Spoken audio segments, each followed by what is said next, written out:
What is up, Steelers Nation? Thank you so much for jumping on to another episode of All Steelers Talk. I'm Noah Streckbein, joined always by my main man, Jacob Punturi. Find us on youtube.com/All Steelers Talk. Check us out anywhere you get your podcast. The Pittsburgh Steelers, they got some rumors circulating right now of a possibility, a trade in the quarterback market that I don't think many of us saw coming this offseason, but let me tell you, is an entertaining conversation at the very least. We're diving into that. A linebacker that had one hell of a season in the AFC North, who could return to Pittsburgh this year and maybe make some sense in the process. And there is another former All-Pro who is already on the trade market again. We're diving into that. Why the Steelers can't trade for him, but truthfully, why it might mean or what it might mean for the outlook long-term on who won the quote-unquote trade last offseason.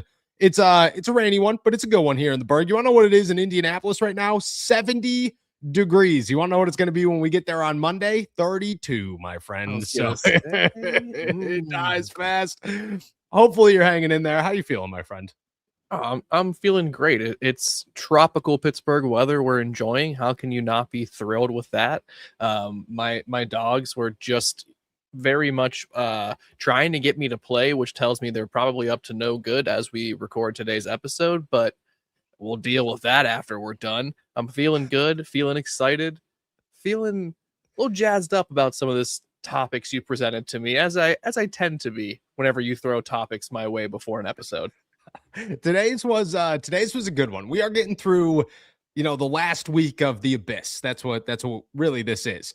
And I will tell you, it's Wednesday, good old hump day, and we are 3 pretty quality headlines through the week. And I think if we could finish it off with 2, that's one hell of a middle of February, when usually it's like, well, what's your outlook on the NFL Combine? Like, nobody wants to hear that. Not right now. We'll talk about that on Monday. Today, let's talk some quarterbacks. Let's start there. CJ Stroud, my friend. When you hear that name, before I dive into anything, what's your thoughts? What's your thoughts on CJ Stroud as a quarterback in the NFL? I think right now the word that comes to mind is crossroads. The guy comes on incredibly strong. He's an offensive rookie of the year. He's a Pro Bowler, MVP conversation type of player. And then from there, it just kind of goes downhill. Second year, he follows it up with not a great touchdown to interception, ratio. This past year, it was a little bit better, but when the games mattered, as the Steelers witnessed firsthand, it seemed like he was not quite up to the challenge. Turnovers were aplenty. Here's a guy who's really a pocket passer when it's all said and done, but I think lost a lot of trust in his ability to deliver quality passes in the pocket over the last stretch of games. And you have to ask yourselves, while he's at this crossroads, is he now devolving into, a lesser quarterback, or did he have a rough stretch and you can sort of rehabilitate him out of that? Could a quarterback whisperer like Mike McCarthy be the guy to sort of get him out of that funk, or is he just walking down a dark and dangerous path? I think he's really at a crossroads, and the Steelers, Texans, any team who might have an interest in this player have to decide which side of the road he's on. I think I agree. And the Steelers, according to Sports Illustrated's Connor Orr, are the perfect team for a guy like CJ Stroud. And if Aaron Rodgers decides, I'm not coming back, I'm good, this is the end of the road in Pittsburgh for me, maybe they should call the Houston Texans and see if they could throw him a bone and land a quarterback that has been controversial. And I agree with you. Can Mike McCarthy be the quarterback whisperer of CJ Stroud? I'll tell you reasons to be optimistic that could work out before we dive into anything else here. One, CJ Stroud has bounced around offensive coordinators, none of which have been super impressive during his time in Houston. They have tried as hard as humanly possible to destroy his offensive line every step of the way to make it just miserable for him in the pocket over his first 3 seasons in Houston. And his wide receivers, while really, really good, tend to be banged up all the time. You come to Pittsburgh, Your offensive line is at least growing in the right direction. I'm not going to say it's great, but it's headed there. They're putting the pieces and the work into that offensive line. You hopefully will have some very quality wide receivers by the end of this offseason. And more than that, yeah, Mike McCarthy, who's probably the best play caller that a CJ Stroud would have had in his 4 years in the NFL, 5 years in the NFL. I look at CJ Stroud and say there'd be hope. I also ask this question with the CJ Stroud because that's what it all comes down to. What would it go for? Because nobody, and I mean nobody's paying first round prices for the former second overall pick in CJ Stroud. But I got to ask, what do you realistically see the Houston Texans wanting to get a CJ Stroud out of their team and into a team like Pittsburgh? Well, from Houston's perspective, they're not in a great position. They don't have a lot of leverage, right? The Texans or any team that has CJ Stroud in their organization has to decide if they're going to take the 5th-year rookie option.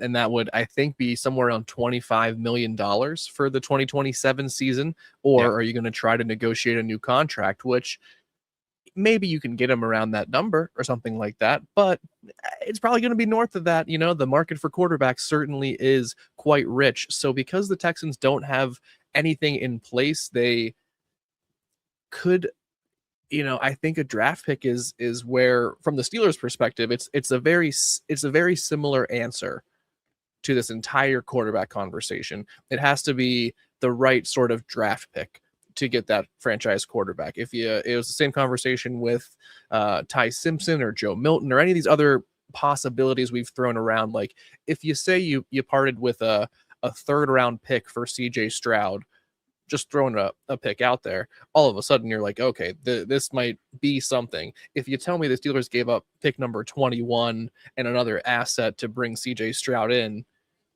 I say that's a huge gamble. So it's all about the price, the risk versus reward. I'm all for taking the risk. Yeah. I don't know if I want to give up an aggressive amount of draft picks, or if I have the right player that might be interested in, the Houston Texans might be interested in for swapping. So I think that's kind of where I land. I imagine you're in a similar boat. No, definitely the similar boat. And I think that's like where that's where the question is for me is what does Houston want? You know what I mean? It has nothing to do with anything else except for what would Houston want in return. Let me ask a hypothetical here to see if it fits. Alex Highsmith and a 3rd round pick for CJ Stroud, straight up. Oh, that's interesting for multiple reasons. Not only, are you now invested in CJ Stroud as your franchise quarterback? Now you have $17 million to maybe give him or put towards that 5th-year option. Or if you're working towards a new contract after that, you at least have some money on the table to think about. I'm okay with that in a nutshell. It's a huge risk. And I don't know if that risk added into that factor is enough for me, because listen, I mean, maybe I am too biased from watching that playoff contest between the Houston Texans and the Pittsburgh Steelers, but that was a miserable showing. That player, CJ Stroud, did everything he could to lose that game and still managed to walk away victorious. And so does that strike confidence or fear into whoever his opponents are in 2026? I don't know. And I don't know if I'm taking the risk on them, unless you are such a believer, such a disciple of Mike McCarthy and what he can do with this offense and a quarterback. I'm not. So I think for that reason, the risk feels a lot bigger than the reward. What is the risk in your eyes? I'm just curious. I'm not arguing against that. I feel the same way. I think a CJ Stroud trade is ridiculous, unless you're giving up almost nothing for him. I think like a 5th round pick gets the job done in my eyes. What's the risk? What, in your eyes, is it Alex Highsmith, or is it a 3rd? Or is it both? It's both for sure. It's the fact that you are just giving up something. We talked about the lack of 3rd round draft pick contribution over the past couple of years, but I attribute that more to talent evaluation and schematic fit versus not being able to get impact players in the 3rd round. I'm a firm believer that you can get really talented players in those first 3 rounds. I don't think the Steelers should let go of that unless it's for the right player. I don't think they should part with Alex Highsmith or any of those key defenders unless it is for the right piece in return. All of that coupled with the fact that you might have just taken this risk, that is, you might have to do this whole thing again in 2027. You might have watched the start of the descent in CJ Stroud during the 2025 season, bought in on the way down, that is, and then just watch the descent continue. The risk there is you gave up so much just to do this whole quarterback, circus again, this whole sort of merry-go-round for another year of finding a franchise quarterback, which I know we're kind of barreling towards, the Steelers are, but making a commitment to a soon-to-be 25-year-old is very different than signing Aaron Rodgers for a year or signing Malik Willis in free agency or something like that. So I think that is what the risk is. It's not just the picks, it's everything that encompasses. I hear that. I do hear that. Last question, and then we can move on from this. Would you be willing to do it? Like, would you be willing to call the Houston Texans? I'd call the Houston Texans. I think anybody who's 25 years old, even if it costs $25 million for a year, is whatever. You know what I mean? Like, it's whatever. Like, that's, to me, it's like, where are you going to spend that money? You know what I mean? A quarterback. You're going to spend 10 million of it on Aaron Rodgers, which is realistically going to be 12. I think I would. I absolutely would. Yeah, again, for the right price, not to get into the specifics once again, but if you were able to acquire him, you could also exercise his 5th-year option. And again, if you say you have $25 million invested in your starting quarterback between now and the end of the 2027 season, you can't be too mad about that, especially with the market rate, especially with Sam Darnold being worth double, especially with, every quarterback seemingly making $50 million and then some. To have half of that invested in your quarterback room, I'm okay with. For the right price, the risk it doesn't matter. It's the same reason why I've advocated for going out and getting someone like a Joe Milton for a late round draft pick, because if you lose on him, you lose on him. Who cares? You gave up a 5th round draft pick. If you give up a 3rd and one of your best defenders for him, all of a sudden you're like, man, we swung and missed, and then we also lost 3 bats. That's crazy. I agree. All right, let's talk a different position here. Move on from the quarterback. Minkah Fitzpatrick is once again on the trade market. The Miami Dolphins are looking to sell house, my friend, and move on from pretty much everybody. Minkah is on that list, according to Jordan Schultz. The Steelers cannot trade for Minkah Fitzpatrick because of the NFL rule where you have to wait, I think it's 3 years, 2 years, something like that, before you could trade back for a player that you traded away. I do have a question, though.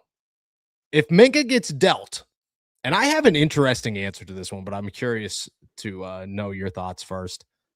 If Minkah gets dealt again, does that change your outlook on the Steelers' win or loss with this Jalen Ramsey trade? It's a great question. I'm really excited to hear what you have to say. I don't think it changes much from the Steelers' perspective. I think overall, a year removed from this big blockbuster, we can confidently say that neither side won. Neither player felt like the perfect fit. Neither player, any of the players involved provided that spark that the other side was looking for. Now they're all kind of stuck with these contracts and what to do next. So from the Steelers' perspective, it doesn't matter if Minkah Fitzpatrick is on the Dolphins, on a different NFL team, or working a different job outside of the NFL. The fact of the matter is what they got for him did not help the team in 2025, and is unlikely to play a major role in helping them in 2026. So doesn't move much for me. Curious your thoughts, my friend. I think that if the Steelers keep Jalen Ramsey and the Dolphins trade Minkah, because Minkah's still got trade value. Let's not act like Minkah's going for a 6th. Minkah's going for a pretty good trade price here. Somebody sending a 3rd, maybe a 2nd round pick to the Miami Dolphins for Minkah Fitzpatrick. You get a 3rd or a 2nd round pick for Minkah Fitzpatrick and got rid of Jalen Ramsey's ridiculous contract.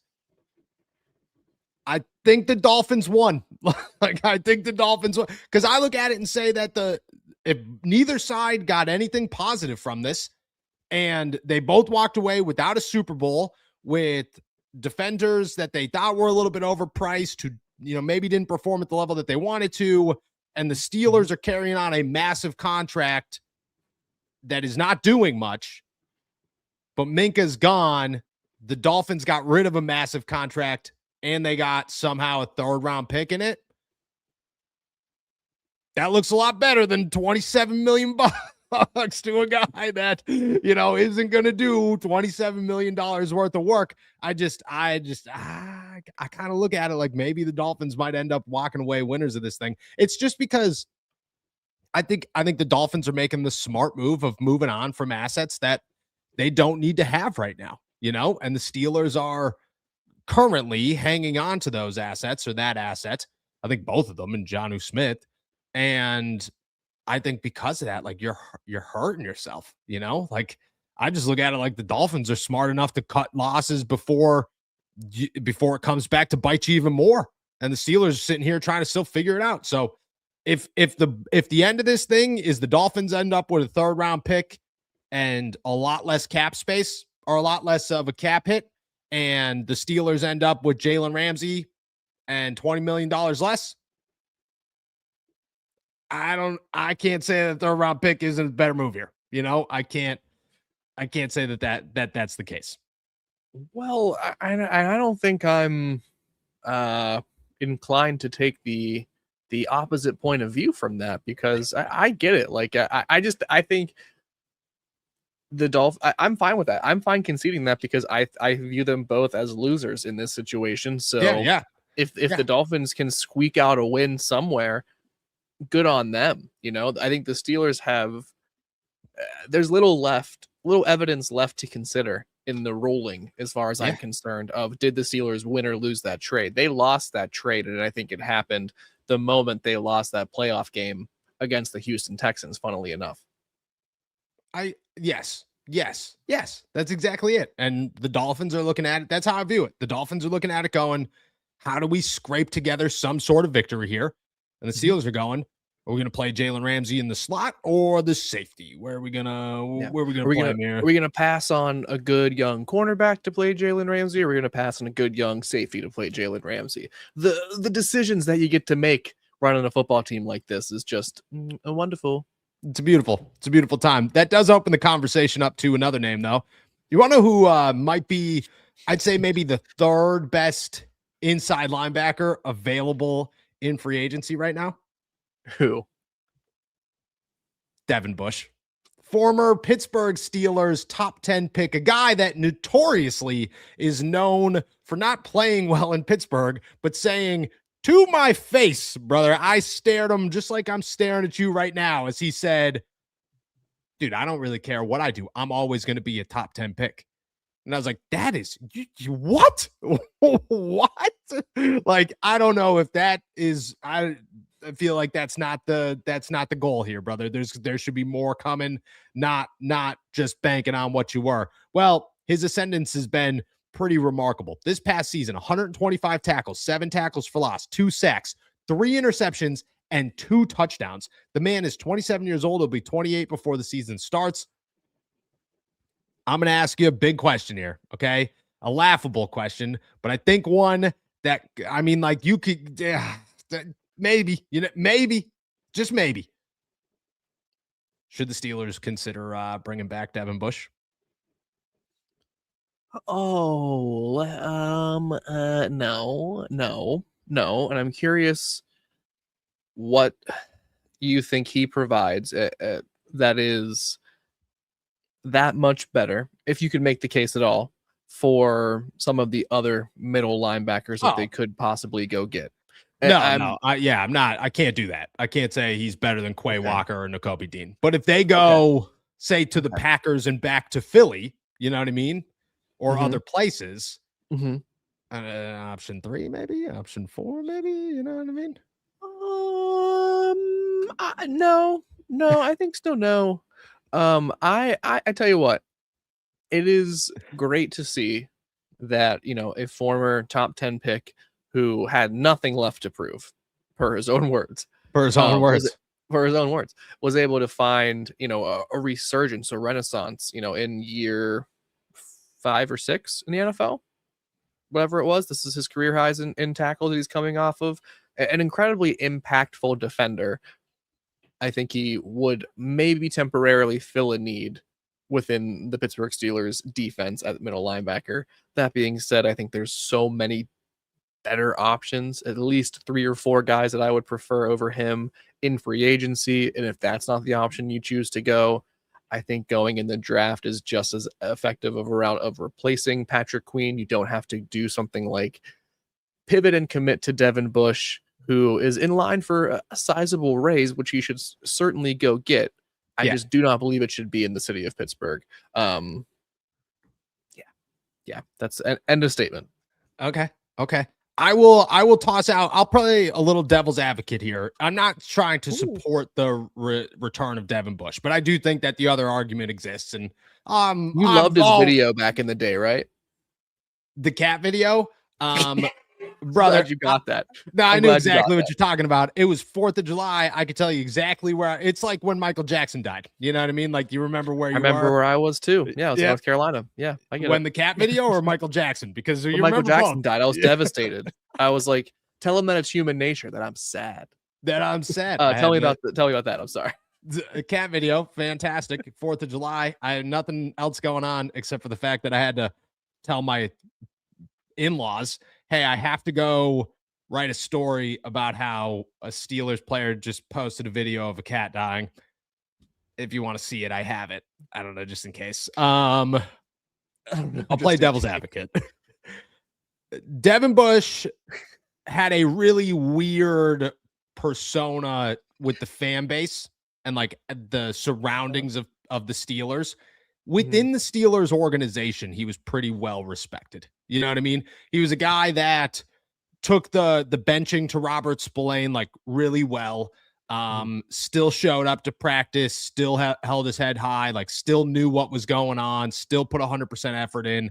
The Steelers really appreciated who he was as a teammate, even if that came off very weird in like social media. You know what I mean? But Devin Bush was never like an issue in the locker room. He was an issue off the field.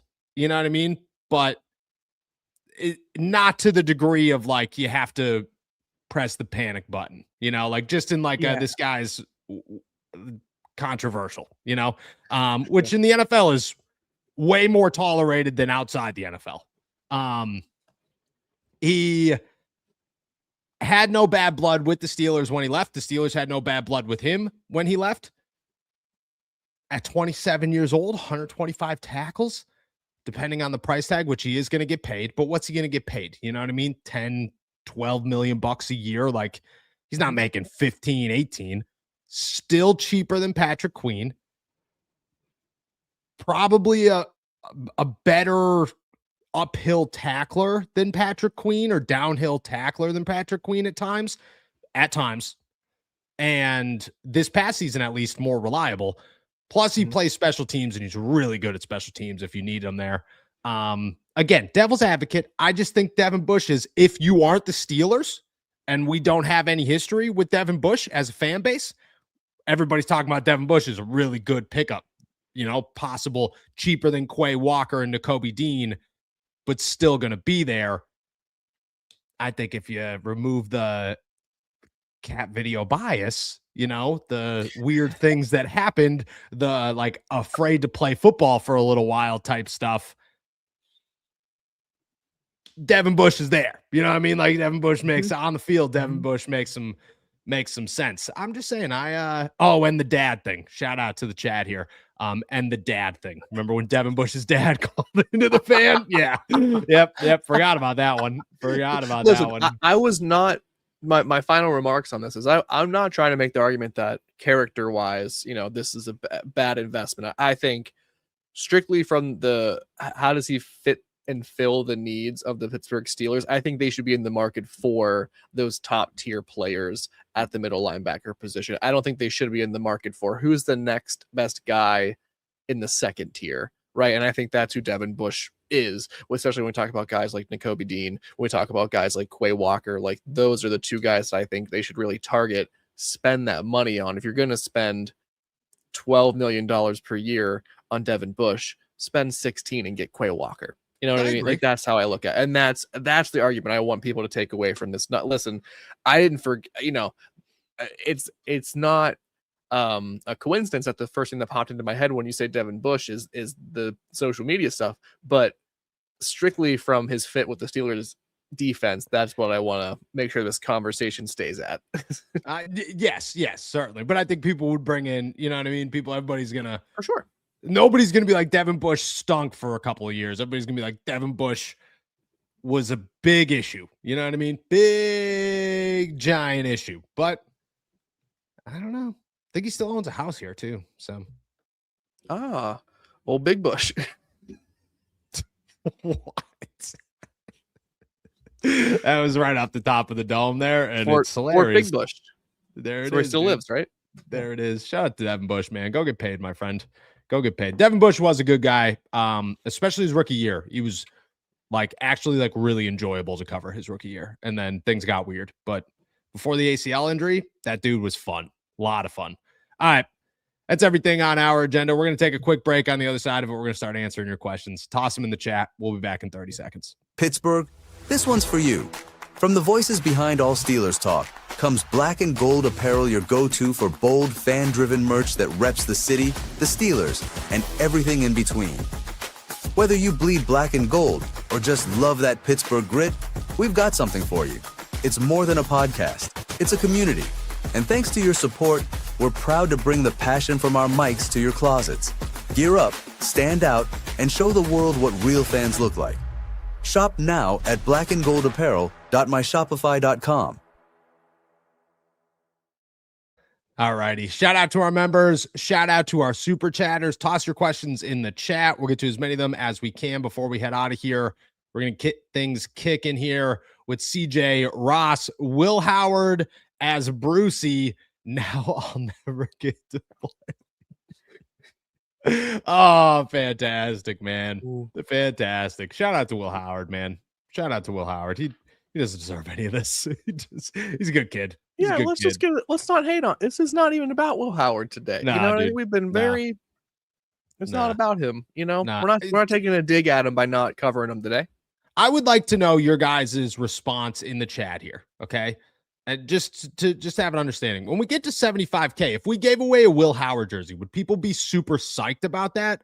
Or would people say that's a wasted jersey? Question. You know what I mean? I want to know. Let me know in the chat. I'm very curious to know what you guys would think. Very, very curious. Let's keep it trucking here. I think anyone who's if I had to speak for the collective fan base, there would be an excitement to get you say a signed Will Howard jersey or just a Willie H. If there's a signed one, cool. But I don't know if there's going to be a signed one. So if not, just a regular Will H jersey, just a Willie H. Okay, just a Willie H with the 18. You know what I'm saying? Just the 1-8. See, some people are saying yes, some people are saying no. I don't know. All right. Let's keep it trucking here. Dalton. Hey, Noah, been catching up. Sorry, had a little, couldn't breathe there for a second. Hey, Noah, been catching up on the last week's episodes, but 3-4 edge have to play in space. More coverage. 4-3 ends are often bigger and stronger. Yeah, I definitely agree. But I've also, I do agree with this. I think the transition once you're in the NFL is going to be more difficult for sure. But I also, I've seen it happen with certain guys. DeMarvin Leal is an example of when it doesn't transition well because he's too big. It's kind of weird. Alex Highsmith is a good example of when it does transition well to just say hey, he's super athletic, so he can make it work. Max Crosby, who I'm guessing this is geared towards, in my eyes, is a very athletic human being who would be able to play in coverage when needed. You'd have to limit it, but I would expect him to be able to learn better than, or as well as a lot of guys. Again, it doesn't always work, but Max Crosby to me strikes me as a guy who could. Unless feel different. No, I think that's a pretty. Yeah, I'm trying to recall what were we asked like a question about formations? Like, I don't, or do you think this is a specific? No, I think this is Max gearing back Crosby? towards Max Crosby and all the talk about him having to transition. Yeah, that would be my concern is can Max Crosby in any way drop into coverage, which is the answer is no. But you know, it's probably not what he's there for. Yes. No. I mean, like if he came to Pittsburgh, you know what I'm saying? Yeah, that's my concern would be can he drop into coverage as a 3-4 edge rusher? And I think the answer to that question is no. Oh, okay. Do you think there's a way around that? A pass rusher. I agree. You don't ever drop him back into coverage, which eliminates a lot, schematically. I was gonna say, can you do that? Can you like schematically do that, or does it completely change so much? You make yourself very predictable, right? Like, it's, but in some ways you can make the argument that it's not so dissimilar as their stubbornness when it came to keeping TJ Watt on the left side under Terrell Austin and Mike Tomlin. Like, it produces an element of predictability. But yeah, I think that's a big issue. That's a big hurdle, is how does Max Crosby fit into that? As much as I want to just buy into this wholeheartedly, because I love this dude. Here's a guy that I love. It's hard. It's hard. Bro, did you go to bed the other? Don't get me wrong. Don't take this the wrong way. I love every second of it. Okay. I'm enjoying the week that we are having so much. It's bringing a lot of smiles to my face. Did you go to bed one night just like listening to Chris Collinsworth like reruns or something? Were you watching TikToks of Chris Collinsworth and we're just like, No. This is it, man. No, I think someone made a comment about like pointing out like one random time we said it, and I was like, oh, I'm just gonna start saying it a bunch now. That's I'll forget about it probably by like next week. You know what I mean? You gotta just ride the wave. You just sitting there watching some like brain rot videos that are just Chris Collinsworth. You know what I mean? It's just like Skibbity Toilet, but it pops up and it's Chris Collinsworth's face. Like, dude, yeah, I don't sleep to like white noise. It's just my white noise is just Chris Collinsworth talking. Now that's the guy. Oh, here's a guy. Go to sleep.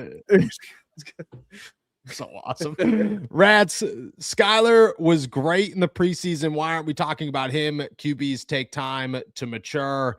I think Skyler was great in the preseason. I think the reason we're not talking about him is because the Steelers have absolutely zero interest in Skyler Thompson ever getting a chance to be a starter in Pittsburgh. And I think we're just trying to keep it realistic on a lot of this stuff. Like, it's fun to talk CJ Stroud when people toss him out there, but like, there's a million quarterbacks out there that the Steelers aren't even going to look at, and Skyler Thompson's going to be one of them. He's also not even I don't think he got signed to a futures contract, which means that he's like gone. He might still be recovering. No, yes. You think he's still recovering from his hamstring? Good old hammy. His hamstring soreness from the preseason that he was on IR for the entire season. Maybe. Yeah.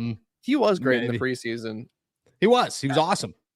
He's just like not a starter, No, a little too small, not a good enough arm, not fast enough to be a mobile, like, Lamar Jackson guy. He's a good preseason guy.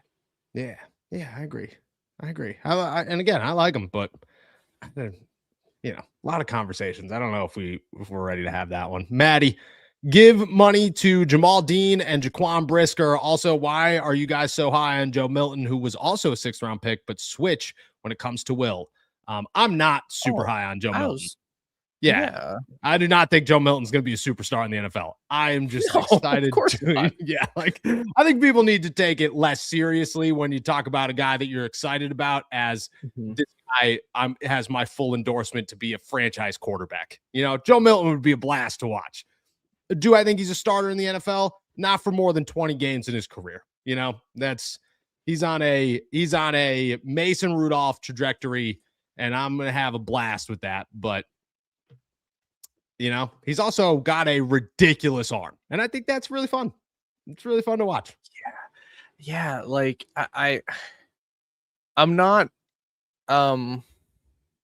Someone can quote me if I have said otherwise. I don't think he is like the franchise quarterback answer.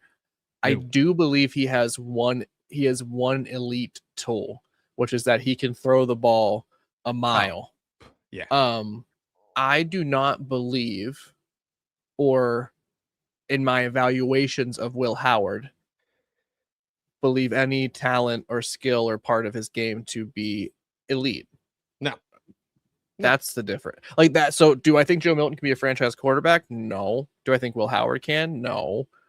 Do I think Joe Milton might be a little bit more impressive over 40 career starts over 10 years? Maybe. Yeah. Yeah. Because he can throw the ball a 40 is mile. And that's sick. 40 is a lot of starts. 40 is so many starts. That's that's over two full. That's like, I don't think Mason Rudolph has 20 starts. I think Mason Rudolph has 17 starts or something like that. That's I'll check. Yeah. Oh, I thought I got rid of this guy. He's a big loser. No, you can leave.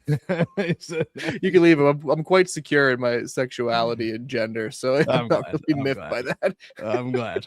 But I'm telling you, I think Mason's only got maybe 20. He has 18, 19 career starts. 19, and this boy's been in the league for a century. He's been here for 3,000 years. Yeah, that's a 40, dude. Whoo, that's a lot of starts. No, he has no starts. No starts. I was gonna say, dude, when is five games played? All right, 5 games played. 5 games played. I'm telling you, if this was Madden, Joe Milton and Will Howard would be my 2 quarterbacks, and I just have them compete in preseason. I'd have a blast. I'd love that. I'd love to see it. Fine. See who wins out. Like, I mean, listen, like I say this almost every time we talk about Will Howard. Like, I'm gonna be, don't accuse me of like flip-flopping if Will Howard does well and we just say he is performing well. Like, you can say like, oh, he was a hater on it. Like, yeah, I didn't see it coming, but like, I'd love to be wrong about this. I would love nothing more than for a second-year quarterback to come out of the woodwork as a 6th-round pick and lead the Steelers to the playoffs. Yeah, I want to cover that. It sounds great. For sure. You also did, just to toss this out to everybody so that they are aware of this and they could go clip it right now if they wanted to. You did say 24 hours ago, actually, that if Will Howard ever becomes really good, you're just going to completely flip-flop and lie and say that. This was yesterday's show, actually, right around the same time frame. Yeah, we are. Yeah. I gotta stop myself. We are about 24 full hours. Shout out to Will, man. I agree with you. I agree. LKZ.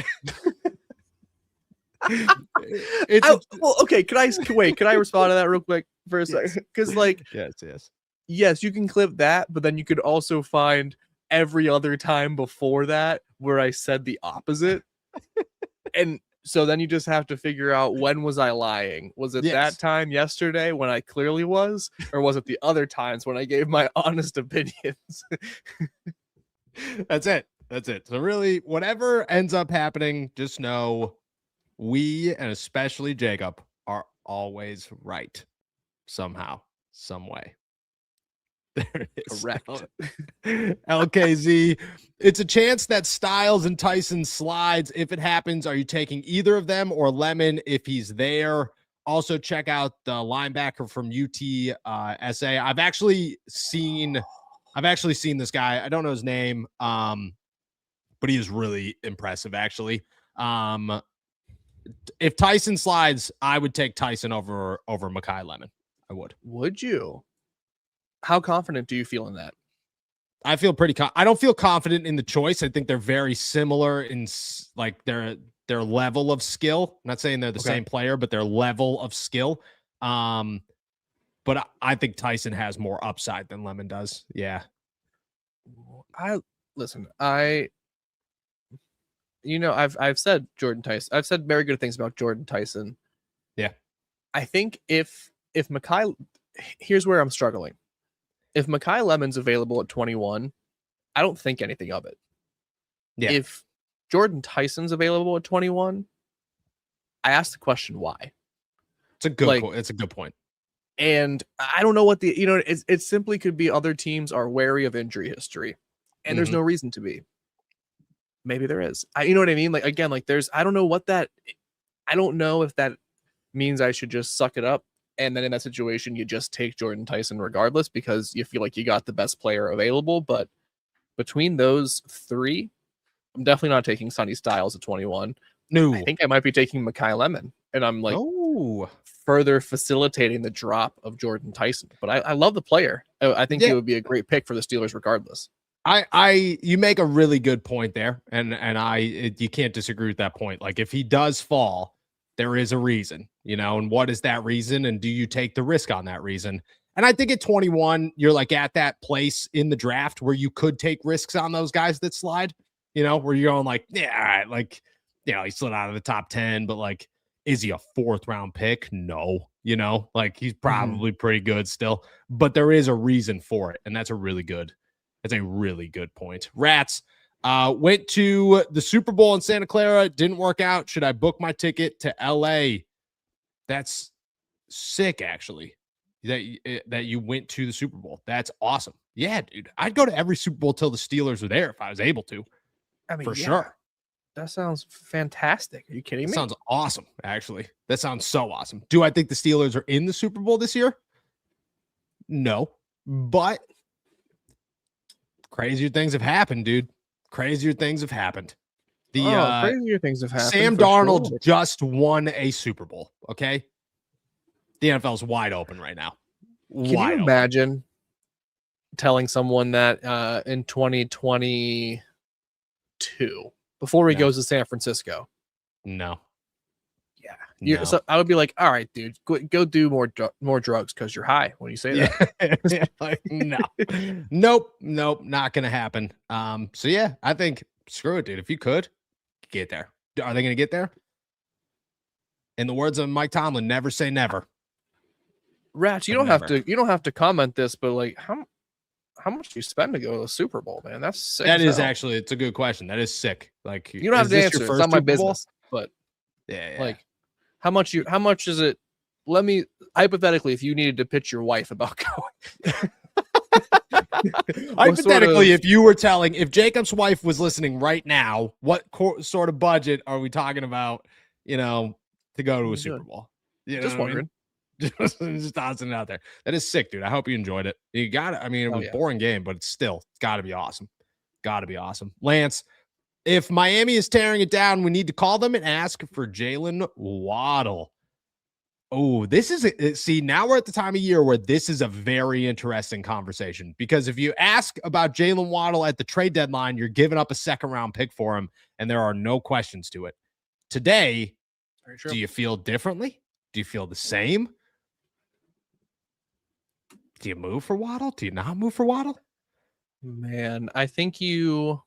Holy crap. Hold up. Time out. Yep, please. Full all-inclusive experience Thursday to Monday, 18,000, dude. Full all-inclusive. Honestly, that's not crazy. I'm not... Jacob's more laughing because he's not going to the Super Bowl. He's like, oh, not my answer. It's not $1,500. You're not telling me that I'd pay $700 and I could go to the Super Bowl. That's not the case. I think tickets were like $6,500 alone for like low. I believe it. Hi, Loretta. Hi, buddy. That's full inclusive. Honestly, that's a pretty good deal. It's a pretty good deal. That's a house in Johnstown. That's a house in Johnstown. It's so true, dude. It's so true. I bet you my parents' house sells right now for $18,000. Shout out, dude. Rats, you should go every year, actually. Loretta's here today. I don't know why she's bugging me today, guys. So she's all up in it. She's saying what's up. Loretta, you want to go to the Super Bowl? Full inclusive, dude. Dog treats everywhere. Kibble and bits. Wait, this is a very important question. My wife thinks that Loretta is fat. Let's ask the chat. No. Bro, that's a little baby dog right there. We have gone. This is the abyss right now. This is the abyss. This is the abyss. I tell you what, she might not be fat, but she is heavy. Shout out to Loretta. A little chunky. I'll tell my wife and she will agree with you. My wife will get so mad, dude. She'd be like, "Did you I just don't call my think cat she is. chunky?" I call my cats chunky. It's because my cats are chunky little boys and girls. The tough part with dogs is like the number one thing that you can let happen to them that will impact their health long term is letting them get overweight. And I'm also a pushover. Could lose a couple pounds. Yeah, I love you guys, dude. This is awesome. Dude, no, I appreciate it. We're gonna go because it's getting warmer. So you know what Yeah. we're gonna do? Go on more WALKs. Can't say it because I'll get too excited. Yeah. Should be the whole podcast be done. Whole podcast be done. All right, let's answer Lance's question here. Would you call about Waddle? Would you be open to Waddle? Or is that out the window? I think you have to. It's obviously a very different circumstance than it was during the whole trade deadline situation. It's no longer a second round pick. It's a third or fourth round pick because now it's a burden to take on this contract from a team looking to rebuild. We're doing you a favor now. It's not we're going after this guy who fills out our roster. We have to now deal with this $17 million per year wide receiver. You get him for a fourth for sure. A fourth? You're giving up a second or a third for him? I'd give up a third for him. You have 2/3. Who you find in the third round that's as good as Jalen Waddle? Guaranteed. Guaranteed. I don't think anyone. You can certainly take a wide receiver in the third round. You could, but they're 2 years younger than Jalen Waddle. And like that could be a great thing though if they work out. Like you could get or it could Antonio Williams out of Clemson, who was like legitimately a plug and play starting slot wide receiver. For sure. You know what I mean? Like, what if that's who you got at pick 99 or 85? Like, agreed. I'm fine with that. Agreed. You could also end up with Roman Wilson. And you know what I mean? Like, I just think it could go both ways. Fine.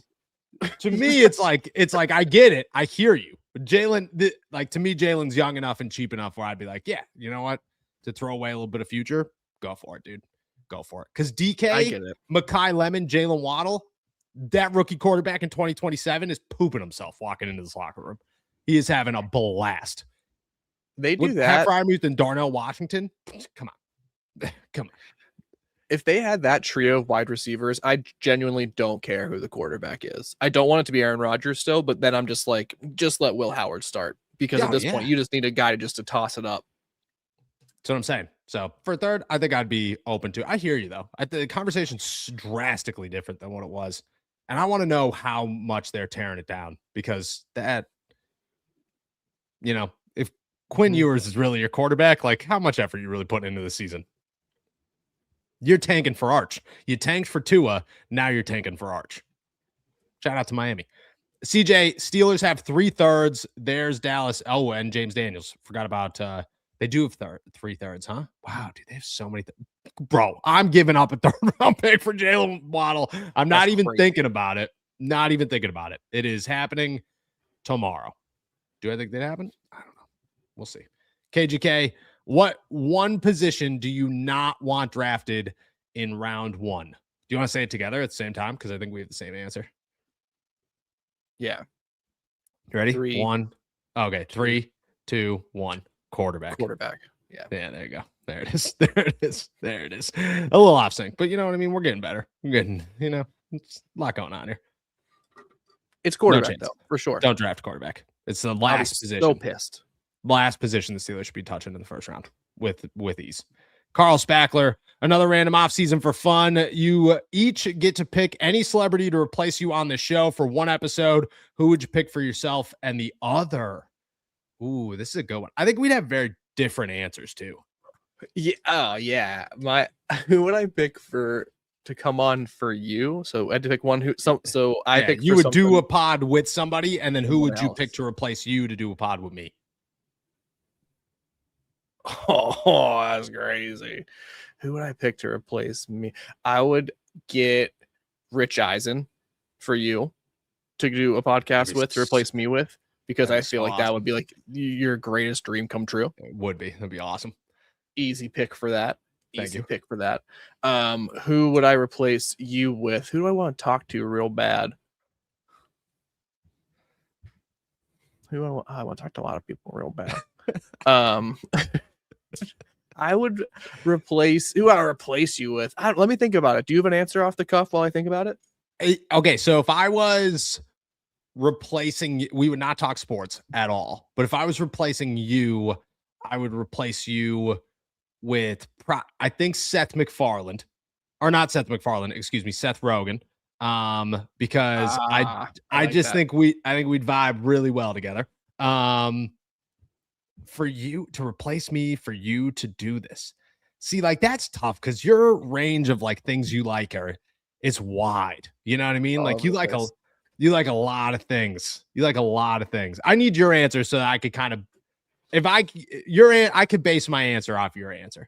Yeah, I think if I replaced you, it would just not even be a little bit of sports talk anymore. No. I'm not replacing anything with sports.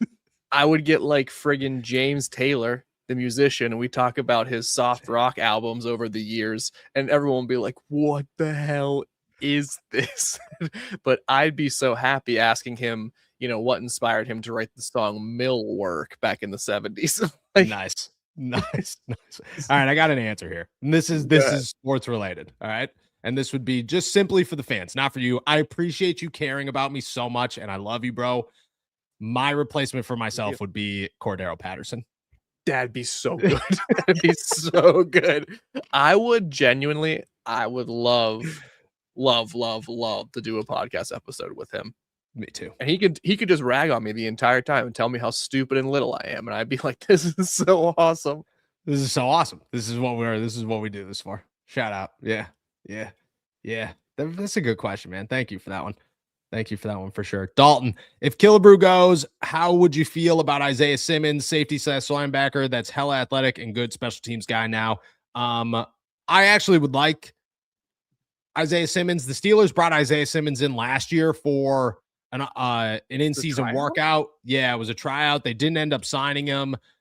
I was kind of curious as to why they didn't sign him. I thought that was a good move for them that they should have went with. But I like Isaiah Simmons. I think as a special teams guy, sure, super athletic, able to play all over the field. I mean, I don't think he's a defender, but I think he's a better defensive option than Killebrew is, and he's younger. So I would be for Isaiah Simmons, and he's not going to cost anything. So to me, yes. For sure. I love his athleticism. Kind of an unfortunate sort of tale about like when you are so athletic but can't find that one position that works. But for a special teams player, that's kind of perfect. So I'd be great with that. Yeah, I agree. Cody Silva, technically he said never say never, but never. He also once said, if you leave it in the microwave too long, it becomes radioactive. But what do I know? I can't give you all the ingredients to the hot dog. You might not like it. Miss you, Mike. We miss you every day, dude. We miss you every day. Hope he's doing well out there. Just living life. Did you hear the 70-person Zoom call to thank him?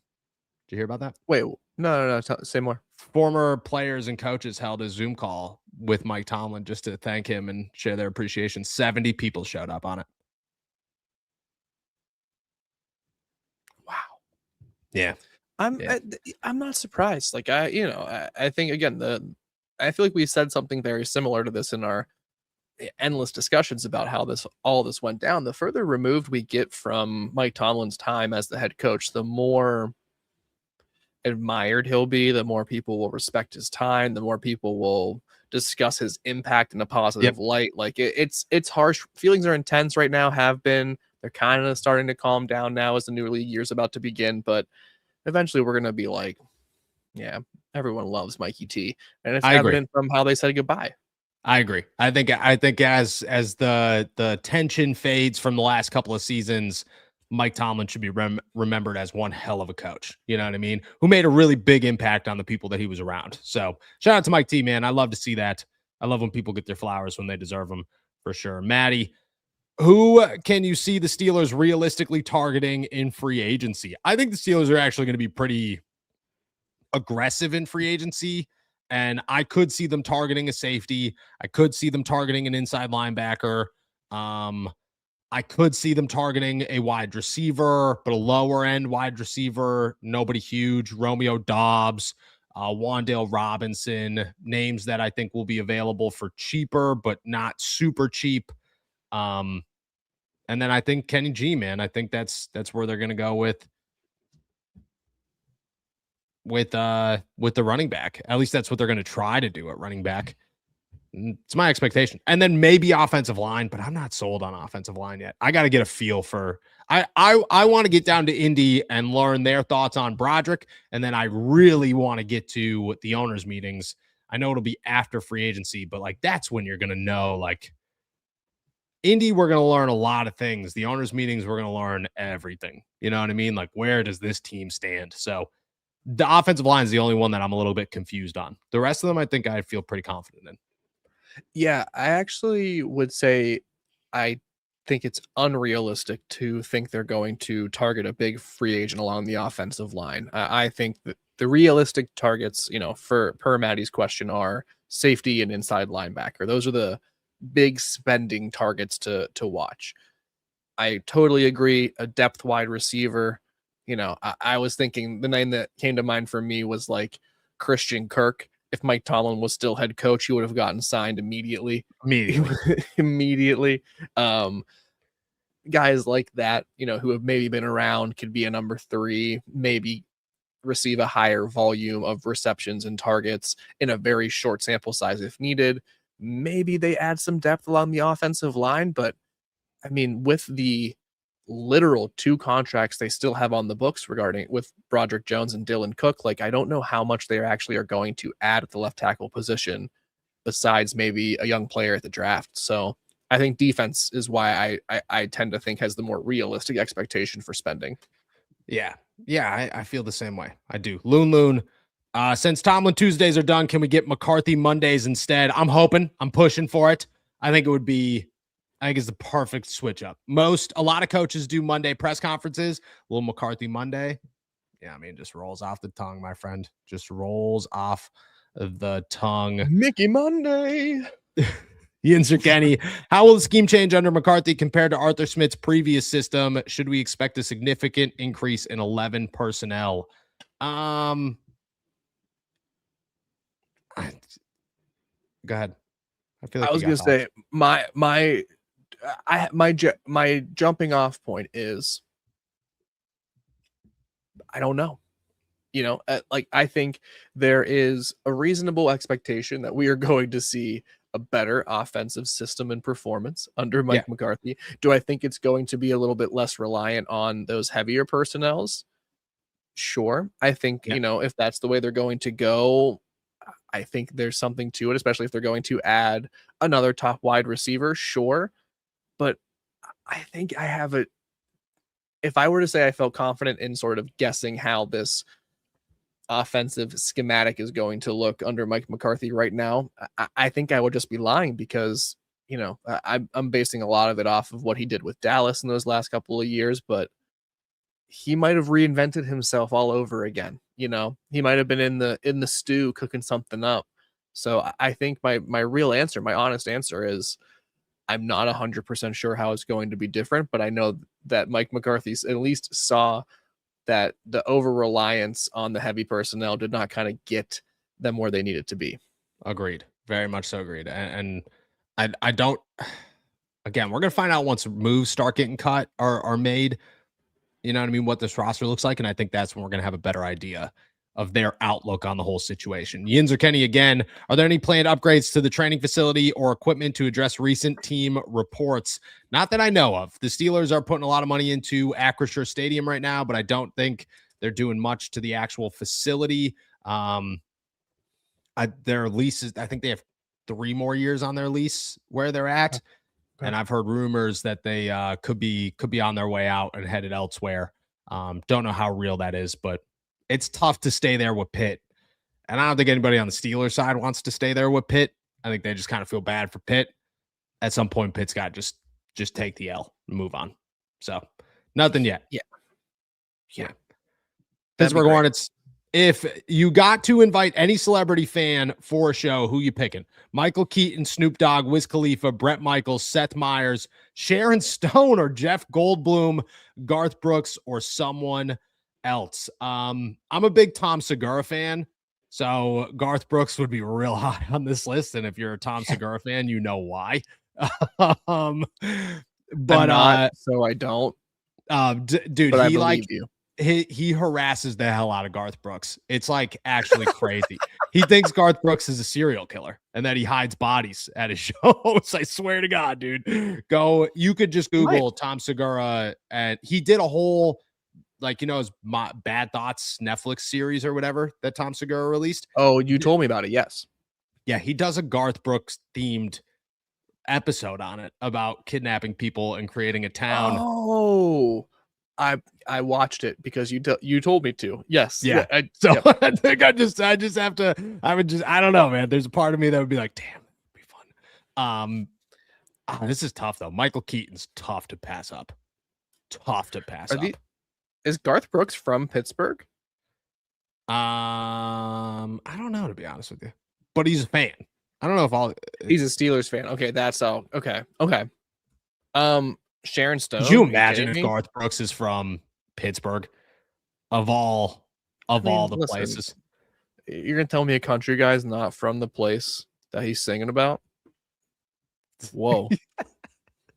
It would just be, that would be such a wild one. You know what I mean? It's not like Morgan Wallen out here with this country. Sorry. I would pick Michael Keaton for sure. Probably Sharon Stone. I'd pick Wiz Khalifa. Yeah, that'd be a great one too. That'd be a great one too. I love Seth Meyers, if I'm being perfectly honest. My thing with Seth Meyers is like I don't know his brother. Who's his brother? I think his name is Josh Myers. Did you ever watch that 70s show on? Yeah. He replaced he replaced Foreman Eric in the last season. That's him. No, I don't want him either. He bothers me. He bothered me the whole time. No, he's not coming. I like Seth Meyers. Sharon Stone is. I met Jeff Goldblum in Vegas once. That was cool. I worked with Jeff Goldblum's team once. There you go.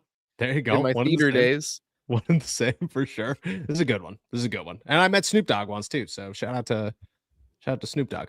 Never met Wiz. Snoop's the man. Oh yeah, we can't, dude. Come on. Yeah. Dream all good options. Yeah, whole pack. Michael Keaton in there, just everybody. Keaton, Sharon Stone, pass it. Let's go. Seth Meyers, we're all yelling at his brother. Dude, get out of here. You're not welcome. Get out of this show. Rats, could Broderick Jones play guard? I don't no. I don't think so, man. I think he's too skinny. Would I test him out there? Do I think if he didn't get skinny? Yes. I think he's too skinny. I think where we're at today, nah, not the move. And I just think his athleticism is great, but he's a guard. Would you move him to? Do you think he'd be better at right guard long term? No, right? I think he's too skinny to play anywhere on the offensive line. Boy's got to fatten up before he could do anything. Yeah, he's a tackle. I think he's truly a tackle. I think he probably was a right tackle if he ever could have been one. No, I see no viability of him as a guard. Like everything about the technique of going from it's easy to, I guess, sort of write it off and assume it's nothing, but going from playing tackle to playing guard is a pretty large adjustment. And they've asked Broderick Jones to go from left tackle to right tackle to left tackle and then to guard, which is a very different beast, let's call it. Yeah. I don't know that would work. No. And I don't think they're going to test it out. I truly don't. Andy Joe's off the upgrades here, landscaping slash turf upgrades. I think that those will come. Haven't heard anything yet. It's a lot of like renovations for the fans right now. But I do expect that to come because players were pissed about that field last year. Pissed. Loon. What's more likely, the Steelers having a losing season or Will Howard leads them to a playoff win? Losing season. It's a losing season, dude. It's a losing season. It's just realistic. What's more likely? It's not like what do you hope could happen? It's realistically the Steelers do not have any intentions of Will Howard starting the season. So miracles would have to happen for that to even happen. So just being realistic about the situation here. Fixin', would you want the Steelers to trade for CJ, Bryce Young, or sign Willis or Anthony Richardson. They'd have to trade for Anthony Richardson too. So trade for Anthony Richardson, Bryce Young, or sign Willis. Dude, I'm going to get Bryce Young all day. All day. Yeah. He's coming off a much better year. Yeah, he's finally doing something. He's going this way, and CJ Stroud's going this way. Malik Willis didn't even stay. He's just sitting waiting to go. Anthony Richardson is just, he stalled before he even got off the track. The answer is not Anthony Richardson. That's for sure. That is the easy answer. I want to hold out this hope that CJ Stroud could find footing again and could be a good player again. Bryce Young, though, I don't know. I think the Panthers could do something. I think if they make a couple of moves, they could certainly be a real threat in the NFC South, not just the team that happens to win 8 games. But yeah, I think I'm going to take Bryce, but CJ is right there. He's right there for me. Yeah. Drew, Noah, would you potentially bring back Robert Spillane in PQ's place? I think Robert Spillane's a better player than PQ for sure. I think he's old. I don't know. He's older. Better run stuffer. Better runs. Dude, honestly, better coverage guy too a lot of times. Robert Spillane's a very underrated coverage linebacker in my eyes. And Patrick Queen's just not very good in coverage. That's what I'm saying. Like, what is Patrick Queen? What is Patrick Queen great at? That's what I'm saying, At least Robert Spillane is a maniac. At the end of the day, Robert Spillane is the craziest person on any field, and that holds ground. You're correct. He is a madman. I was going to say, people, I think there's already, why I'm not sure if he's better is because I don't know if he actually is, or if he just is the guy who took Derrick Henry one-on-one. You know what I mean? Like, I genuinely don't know. I know he was on the Patriots. I know they went to the Super Bowl. He's a veteran guy. I think he was their leading tackler. Is he more productive? Maybe. You know what I mean? Do I know that he, gave himself the express route to CTE to stop Derrick Henry one time? Yeah, I also know that. One time. Dude, he is having 97 tackles in just 13 games this season. But in the last 3 years, dude, listen to the last 3 years of this guy since he's left Pittsburgh. 148 tackles, 158 tackles, 97 tackles, 3.5 sacks, 2 sacks, 1 sack, 7 tackles for loss, 10 tackles for loss, 4 tackles for loss. You got to remember this last season, he only played 13 games, 3 interceptions, 2 interceptions, 2 interceptions. That's the Steelers would vomit in joy if that was their inside linebacker. It would just him or Big Bush. Oh man, that's tough, man. I think it would be so fun to watch Devin Bush return to Pittsburgh, dude. There would be a part of me. There would be a part of me. There would be such a part of me. I don't know. I mean, Devin Bush. The answer is Devin Bush just because he's younger. But what's the pay? Robert Spillane's also under contract. He ain't going nowhere. And let's finish it off with Steel City Sal. Noah, if the top 3 receivers are gone at 21 and Vega Ione is sitting there. Did I say that right? I don't know how to pronounce his last name. Pretty good. Yeah, is sitting there at 6'4", 330 pounds of pure road grader. What does that mean? I'm going to say that just means he's a stud. 330 pounds of pure man meat. Are you really passing on that, or are you running the car to the podium? I'm having a conversation, but truthfully, I like Denzel Boston. I still do. I